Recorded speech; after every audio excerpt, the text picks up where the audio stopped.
اشتهرت بلاد النوبة بطيبة أهلها وضحكتهم الصافية، ويرد النوبيون أصولهم إلى حام بن نوح عليه السلام، حيث يعتبر جدهم الأوحد.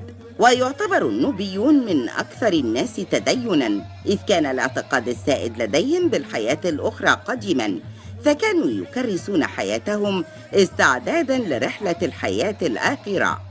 وقد كان لديهم على مر التاريخ آلهة كثر، أبرزها إيمون رع. ومن أبرز ملوكهم الملك توت عنخ آمون، والذي يعني اسمه في اللغة النوبية الابن الأوحد لآمون. تمتد بلاد النوبة من شلال أسوان إلى مدينة موروي قرب الشلال الرابع. وقد اشتملت الحضارة النوبية الكوشية على 3 ممالك، أولها نبتة، ثم كرما، وآخرها مورواي. ففي القرن الثامن قبل الميلاد قامت بها المملكة الكوشية حول نبتة، وغزت مصر حوالي العام 720 قبل الميلاد، وأسست الأسرة الفرعونية 25. تراجع النوبيون للجنوب، ثم أقاموا مدينة موروي عاصمة لمملكتهم في العام 300 قبل الميلاد، وانتهت دولتهم على أيدي مملكة أكسيوم. ويتحدث أهل النوبة اللغة النوبية، حيث تنقسم إلى قسمين أساسيين، الكنزية والفادجية، وتختلف إلى 5 لهجات مختلفة أو أكثر في مناطق مختلفة ما بين مصر والسودان.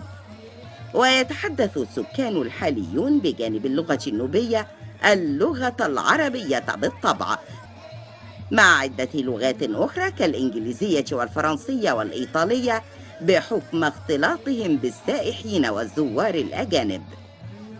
ويرجع أصل كلمة نوبة إلى نوب أو نوبو، وهي كما يقال كلمة هيروغليفية الأصل بمعنى الذهب. وسبب التسمية أنه في عهد الفراعنة كانت هذه المنطقة تحتوي على العديد من مناجم الذهب في منطقة وادي العلاقي، ولذلك سميت المنطقة في أغلب الخرائط المرسومة أيام الفراعنة ببلاد النوبة، ومنها بالتالي اشتق اسم النوبي، والذي يطلق على ساكن هذه المنطقة. يا ست البنات يا خضرو الباقي ولقيت بالعراي.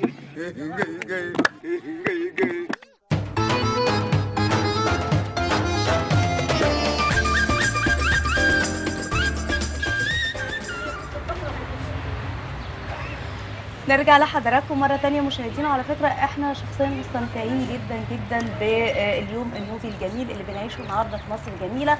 لسه معاكم ولسه عندنا يعني كلام كتير جدا، واسمحوا لنا ان احنا نرحب بضيوفنا اللي مشرفينا. برحب بالاستاذ سيد محروس عضو المركز الثقافي النوبي الكنزي للتراث. اهلا بيك، منورنا. واهلا وسهلا. اهلا وسهلا بيك. اهلا بيك. برحب بالاستاذه حنان سيد عبد الظاهر المسؤوله عن لجنه تدريب الاطفال بالمركز، واللي قاعده بقى يعني المايسترو بتاع الفرقه الجميله اللي معانا دلوقتي. منورانا. اهلا بيكي.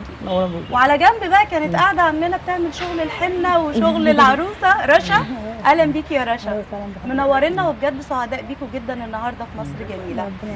واحنا سعداء بيكم، اسعد ومبسوطين باللقاء بتاعكم الصراحه. والنوبه الجميله بتصبح على مصر الجميله بألف صباح. ألف صباح عليكم وعلى أهالينا في النوبة. بس سيد خلينا نبتدي على طول يعني كلمني عن المركز الثقافي النوبي، مبدأ ايه؟ والله هكلمك عن المبدأ بالنسبة للمركز الثقافي النوبي للتراث الكنزي.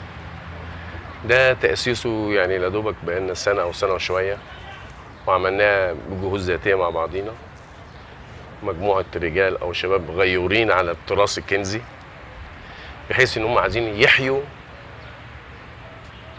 التراث بتاع أجدادنا وأبهاتنا، اللي هو لولا إن احنا مشغولين بيه وغيورين عليه هينحدر مننا. التراث، المشغولات النوبية، عادات والتقاليد بتاعتنا، اللغة النوبية بتاعتنا، كل ده بنحاول نحييه من جديد. تمام. لأنه برضه عايزين نعلم الشباب بتوعنا اللي طالعين عاداتنا وتقاليدنا، ابهاتنا واجدادنا كانوا عايشين ازاي في النوبه القديمه وفي النوبه الجديده. بنتواصل مع بعضينا ازاي وبصله الرحم اللي بين بعضينا. وطبعا الجمعيات النوبيه كلها في عاملين جمعيات وفي تواصل مع بعض بالنسبه للجمعيات. والتراث مجموعه الصراحه اللهم صل على النبي، احنا ابتدينا صغيرين بس الحمد لله دلوقتي المركز بتاعنا مسمع كتير، ولسه من يومين 3 كان جامعه المنصوره مستضيفينا في يوم الشعوب، وعملنا شغل الصراحه في الجامعه، وفي دول كتيره شافتنا. تمام. يعني بقينا بنطلع ان شاء الله في الساحه، هنطلع اكتر واكتر كمان ان شاء الله برضه ان شاء الله باذن الله. الاهتمام بقى بالطفل في النوبه ده شيء مهم جدا، يعني احنا نفسنا بنهتم باطفالنا في كل مكان في مصر، ده الاساس. في النوبه بقى حنان، وانا شايفه معاكي يعني مجموعه جميله جدا من الاطفال. كلميني ايه اللي بتقدموه للاطفال وازاي بقى بتتواصلوا معاهم تحافظوا على التراث، وكمان ان هم يكونوا متقدمين في تفكيرهم وفي ارائهم. والله احنا مش عاوزين يعني النوبه اللغه تنتنحي، فعلى قد ما بنقدر بنديها لهم في الاغاني كاغنيه كده، فالاطفال بتحب الاغاني وكده اهو، فيحفظوها وكده اهو. جميل. فعشان بنحافظ على لغتنا. تمام. النوبيه. على فكره هقول حته كواليس كده، هي حنان مامة العروسه حماة العريس. نكمل نقول قلت لها ايه؟ قلت لها ممكن اعكس بنتك، قالت لي مفيش مشكله.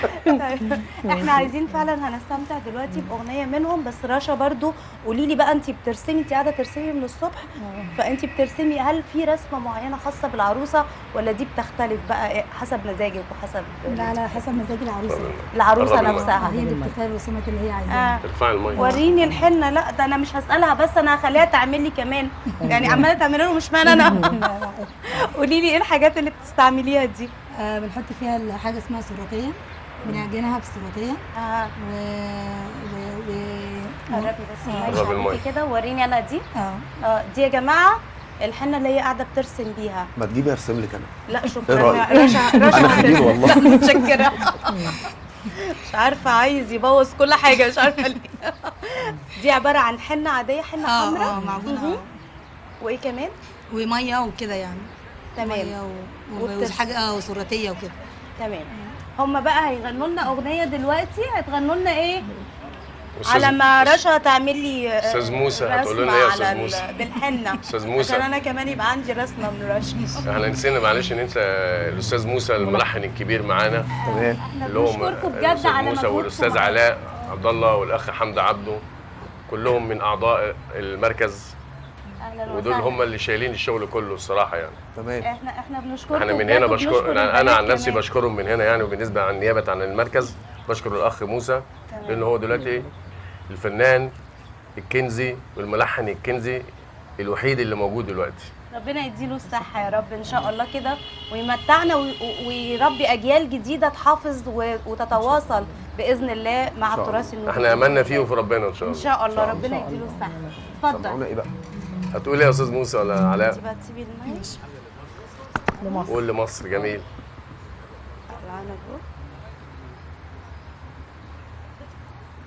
مفيش. أنا واحد ساعة العوزة أتلملم، أكون الكل، أكون نسمة، أكون نجمة، أكون شجرة بتتحضر.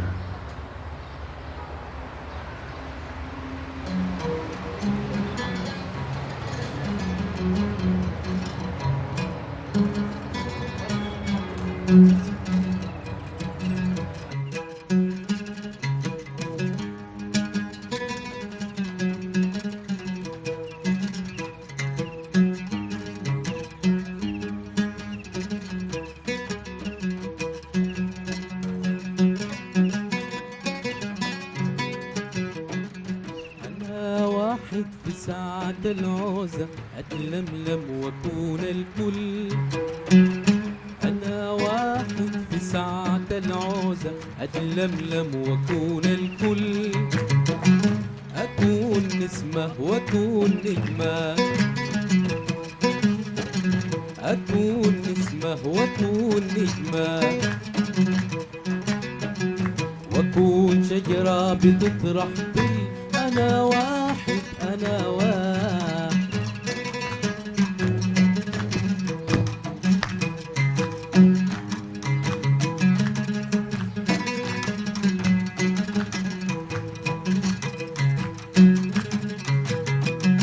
أكون حارس وأكون فارس وأكون شاعر وأكون كراس، أكون قمحك وأكون رمحك وأكون سقيا في غيطان الناس. أكون حارس وأكون فارس وأكون شاعر وأكون كراس، أكون قمحك وأكون رمحك وأكون سقيا في غيطان الناس. أكون جندي على حدودي وأكون بستاني لورودي،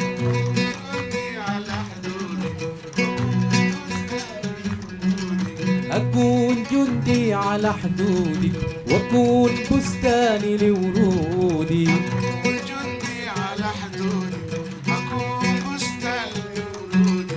ما أنا واحد أنا واحد أنا واحد في ساعة العوزة أتلملم وأكون الكل. واحد في ساعة العوزة أتلملم.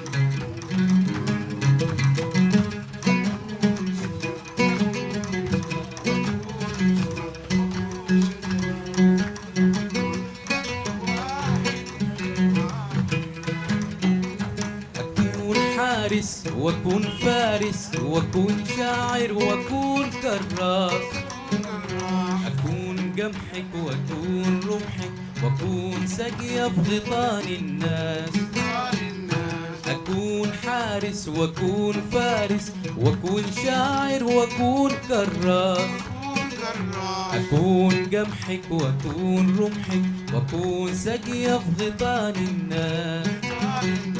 أكون جندي على حدودي وأكون بستاني لورودي، أكون جندي على حدودي أكون بستاني لورودي، أكون جندي على حدودي وأكون بستاني لورودي، أكون جندي على حدودي وأكون بستاني لورودي. ما أنا واحد أنا واحد واحد في ساعة العوزة أتلملم وأكون الكل.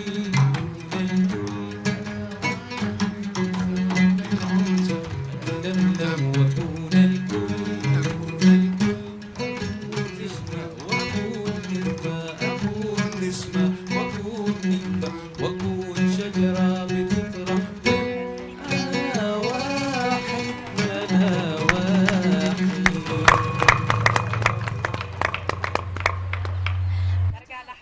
وطبعا بنشكر الفرقه على العرض الجميل، وبشكر رشا على الرسمه الجميله اللي عملتها. ربنا يخليك. حلوه قوي قوي يا رشا جميلة. بجد. يعني انت اتعلمتي الرسم بقى ولا دي وراثه؟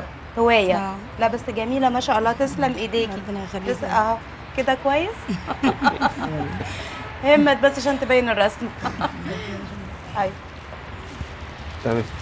طيب كلميني بقى عن دوركم في انكم توصلوا برضو اللغه وتوصلوا التراث النوبي للاطفال وازاي يوصل للناس بشكل كبير من وجهه نظرك؟ من وجهه نظري احنا يعني الاطفال طبعا مامة العروسه متلخبطه شويه يا جماعه النهارده عشان بصراحه النهارده مش مركزه معانا يعني معلش. انتوا عايزين ايه؟ يعني ايه طلباتكم واحتياجاتكم علشان ده يحصل فعلا، عشان يبقى في تواصل وعشان يبقى في حفاظ على اللغه النوبيه والولاد الصغيرين اللي يطلعوا عارفين تاريخهم وعارفين كل حاجه. انا عن نفسي اتفضل. الاعلام بعيد عننا شويه. الاعلام هيوصل الرساله بتاعتنا صحيح. لكل العالم. تمام. عندك حق. انا من هنا بنادي بالنسبه للاعلام. الاعلام يعني مش واخد باله من النوبيين. الفن النوبي ده كويس جدا، ده حضاره، ده سياحه. انتوا بس ادعونا واحنا نجي لكم لغايه عندكم. اتفضلوا الشرفينا. يعني احنا بنحاول ان احنا نكون متواجدين في كل مكان. احنا بنقول ان النوبه قلب مصر. صحيح. اكيد. قلب مصر حقيقي. صحيح. النوبه والسياحه فيها كتير. طبعا. طبعا حاجه جميله جدا. السياحه كتير على كتير. فكرة انا عارف حضرتك بتقول احنا رحنا صورنا كذا مره في مصر جميله في النوبه، كانت حاجه جميله، واسوان عندنا بلاد النوبه جميله ما شاء الله. احنا لما بنروح اجازات حتى احنا طبعا شغلنا هنا اكتر، طبعا لما بنروح حتى في اجازات بنستمتع وبننسى كل الهموم والريلاكس والهدوء الاعصاب هناك في الدنيا كلها. صحيح. واعتقد ان السائح لما بيجي محتاج ان هو يشوف جو النوبه ويعيشه، يستمتع بكل حاجه موجوده فيه ويتعرف عليها بشكل اكتر. يعني السياحه عندنا في النوبه اخبارها ايه والاهتمام بيها، والناس اللي بتشتغل في السياحه عندكم اخبارهم ايه؟ هو دلوقتي السياحه ابتدت الحمد لله تتحسن عن الاول بكتير من بعد 2011، وبقى في سياحه كتير دلوقتي الصراحه، وفي دلوقتي الاشغالات كتيره، وعندنا في قريه غرب السهيل دي مشهوره بالسياحه. حاجه بتقول غرب السهيل ولسه طالعه معانا على الشاشه. غرب السهيل الشاشه مكتوب عليها ما شاء الله، جميله. حاجه تحفه، حاجه يعني احنا عايزين، احنا مقصرين كاعلام برضه، عايزين نعمل ماركتنج اكتر يا جماعه. وهو ده اللي انا بنادي بيه. انا بنادي من هنا، بنادي من هنا بالاعلام. ايوه الاعلام ان هو لازم يهتم بالنوبه وفي الفن النوبي. اكيد الفن النوبي هي الرساله اللي بتوصل للعالم كله. تمام. الحاجات بقى اللي الام بتبقى حريصه كده انها تعلمها لبنتها من وهي صغيره في النوبه، علشان تكون استمراريه برضو للحاجات الجميله اللي احنا شايفينها، سواء كان من اكلات معينه، سواء كان من مشغولات يعني يدويه. تعملوا ايه؟ الام بتعلم بنتها كل يوم. انا بوظت يعني مش عارفه كده. بتعلمها ايه؟ انت متوتره ليه يا حنان؟ مش عارفه. على فكره احنا قاعدين عادي بنتكلم مع بعض كده، يعني ملناش دعوه باي حاجه. انت كأم دلوقتي وبنوتك ما شاء الله زي القمر، اسمها ايه؟ هنا. ربنا يخليها. انا عرفت اسمها في الاول. هنا وجنبيها جنة. انا عرفت على في هاجر ومي. والعريس اسمه ايه؟ ياسين. ده ياسين ده صاحب الليله. اسمك ايه؟ دياب؟ كريم. الله، كريم رقصك تحفه. حلو قوي. وانت اسمك ايه؟ كريم برضو؟ انتوا جايبين كله كريم وانت؟ ما تقوليش كريم. محمد. لا محمد. اهلا بيكم. انت بقى كده بتعلميها ايه؟ يعني لا، البنت وهي في النوبه لازم تتعلم 1 2 3 عشان لما تكبر وتبقى مسؤوله هي كمان عن بيت وعن اولاد تبقى عارفه الحاجات دي. احنا اهم حاجه عندنا النظافه، تبقى نظيفه في نفسها وفي بيتها كده اهوت، بنعلمها الشغل اليدوي، يعني تعلم الشغل. اول حاجه الرطانه، الكلام بتاعنا عشان ما يتنحيش. اهم حاجه اللغه، يعني ده لازم اللغه عشان ما تتنحيش اللغه وكده. ان شاء الله هتفضل موجوده باذن الله. ورشا كده في الافراح دايما ان شاء الله كده تسعدي كل البنات في النوبه باذن الله، وفي كل حته ان شاء الله باذن الله. المشغولات دي كلها شغل المركز. ده المركز برضه. المركز بتعملوا معارض، بتروحوا في حته يعني؟ بنروح معارض. ما احنا لما رحنا جامعه عين شمس رحنا عملنا معرض. عملتوا معرض. عرضنا المشغولات بتاعتنا. عايزين بره مصر بقى ان شاء الله ان شاء الله اللي جاي باذن الله يبقى لينا تسويق ونبقى لينا كده تواجد في كل مكان ان شاء الله بالنوبه. دي هتيجي مع السياحه بقى ان شاء الله. واحده ان شاء الله. الدنيا هتمشي تبقى زي الفل. والوانه حلوه قوي على فكره، يعني احنا في المركز برضو حاجه مبهجه كده. فاتحين المشغولات اليدويه دي. في حاجات كتير قوي بتعليم المشغولات. ممكن تمسك عشان نعلم الولاد كمان، عشان زي ما بنقول محتاجين الحاجات دي يا جماعه تفضل موجوده. وتعليم اللغه برضك في المركز. والسياحه برضو الحاجات دي بتعجب السياح جدا، فاشتروا منها. والحاجات دي كلها بسيطه. حاجات يعني بسيطه جدا. يعني الحاجات دي كلها بسيطه، يعني فيها شغل يدوي بسيطه جدا. والهاند ميد بره الناس يعني بتتهبل لما تشوف حاجه هاند ميد، يعني خصوصا لما هو اصل البيت النوبي العيشه بتاعته بتبقى بسيطه اساسا، ان هو من نفسه بيعمل كل حاجه في البيت. صحيح. انتوا نورتونا واحنا اتبسطنا معاكم جدا جدا. يا رب انتوا كمان تكونوا اتبسطتوا معانا، وان شاء الله بقى المره الجايه احنا اللي نجي لكم النوبه باذن الله. ان شاء الله. وانا بقى لما نيجي بقى ان شاء الله نقول لك بقى المره دي عشان نمشي، مش هنقول متشكرين، اقول لك كتر خيركم انها ارجي دايما اركنشيرجو ارجي بجامليرو. يعني هو اللي حضرتك قلته ده بالظبط، يعني هو ده بالظبط اللي انا عايزه اقوله. ان شاء الله نجاملكم. الله يخليك. ان شاء الله. نورتونا بالنوبي ازاي؟ نورتونا هي بتيجي يعني نوريدا اجرو. نوريدا نوريدا اجرو. نوريدا اجرو. نوريدا اجرو. نورتونا وميرسي جدا على وجودكم. وخير اورجينالير رجلا. نشوفكم في الخير ان شاء الله. يا رب باذن الله. الف شكر. هنسمع ايه بقى عشان دي ختام اخر حاجه؟ طيب احنا كمان بنشكر كل اللي شافونا وتابعونا النهارده في مصر جميله. يا رب تكونوا اتبسطتوا معانا ويوم تل واخواني تل ده معلش انا اقول لك كلمه صغيره فيها. تل دي اغنيه ان احنا نروح على النوبه. تل واخواني تل وايه يبقى ايه نروح على النوبه. تمام نروح على النوبه. يلا بينا نروح على النوبه.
تل واخواني